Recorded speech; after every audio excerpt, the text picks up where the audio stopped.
ஈரோடு மாவட்டம் பவானி நகராட்சிக்கு உட்பட்ட 27 வார்டுகளில் சேரும் குப்பைகளை அகற்ற 36 நிரந்தர தூய்மை பணியாளர்கள், 73 தற்காலிக ஒப்பந்த தூய்மை பணியாளர்கள் என மொத்தம் 109 பேர் பணியாற்றி வருகின்றனர். இந்நிலையில் தொழிலாளர் நலத்துறை சார்பில் நிர்ணயம் செய்யப்பட்ட குறைந்தபட்ச கூலி ரூபாய் 649 வழங்க வலியுறுத்தி கடந்த மாதம் ஒப்பந்த தூய்மை பணியாளர்கள் வேலைநிறுத்த போராட்டத்தில் ஈடுபட்டனர். அப்போது நகராட்சி நிர்வாகம் மற்றும் ஒப்பந்த தூய்மை பணியாளர்கள் சங்க நிர்வாகிகளுக்கு இடையே நடைபெற்ற பேச்சுவார்த்தையில் ஊதிய உயர்வு விவகாரத்தில் உரிய நடவடிக்கை எடுக்கப்படும் என நகராட்சி நிர்வாகம் சார்பில் உறுதியளிக்கப்பட்டது. ஆனால் ஊதிய உயர்வு இதுவரை வழங்கப்படவில்லை. இதையடுத்து கோரிக்கையை நிறைவேற்ற கோரி கடந்த புதன்கிழமை முதல் ஒப்பந்த தூய்மை பணியாளர்கள் வேலைநிறுத்த போராட்டத்தில் ஈடுபட்டு வருகின்றனர்.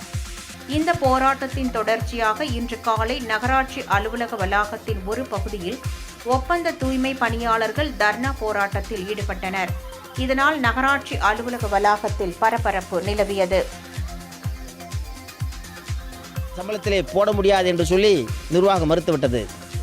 13/2/2026 நகராட்சி ஆணையில் ஒப்புக்கொண்டபடி கூலியை வழங்காத காரணத்தினாலே கடந்த 5ஆம் தேதி முதல் பவானி நகராட்சியில் பணிபுரியக்கூடிய ஒப்பந்த தூய்மை பணியாளர்கள் வேலை நிறுத்த போராட்டத்தில் ஈடுபட்டிருக்கிறார்கள்.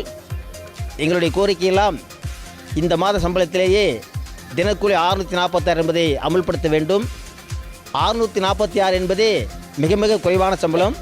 இருந்தபோதிலும் ஒரு அரசு நிறுவனத்திலே அரசு கொடுத்திருக்கிற அரசாணையின்படி தான் கூலி நிர்ணயம் செய்யக்கூடிய அடிப்படையிலே அதையும் நாங்கள் ஒப்புக்கொண்டு ஜீவோ நம்பர் 62/2017 தொழிலாளர் துறை வழங்கிய அந்த அரசாணையின்படி 646 தினக்கூலி என்பதை இந்த மாத சமயத்திலே வழங்க வேண்டும் என்ற கோரிக்கையோடு பவானி நகராட்சியிலே ஏஐடிசி ஈரோடு மாவட்ட உள்ளாட்சி பணியாளர் சங்கம் வேலைநிறுத்த போராட்டத்தில் ஈடுபட்டிருக்கிறது. கோரிக்கையை ஏற்று நிர்வாகம் நடவடிக்கை எடுக்கும் என்று நம்பிக்கையோடு அவர்கள் போராடி கொண்டிருக்கிறோம்.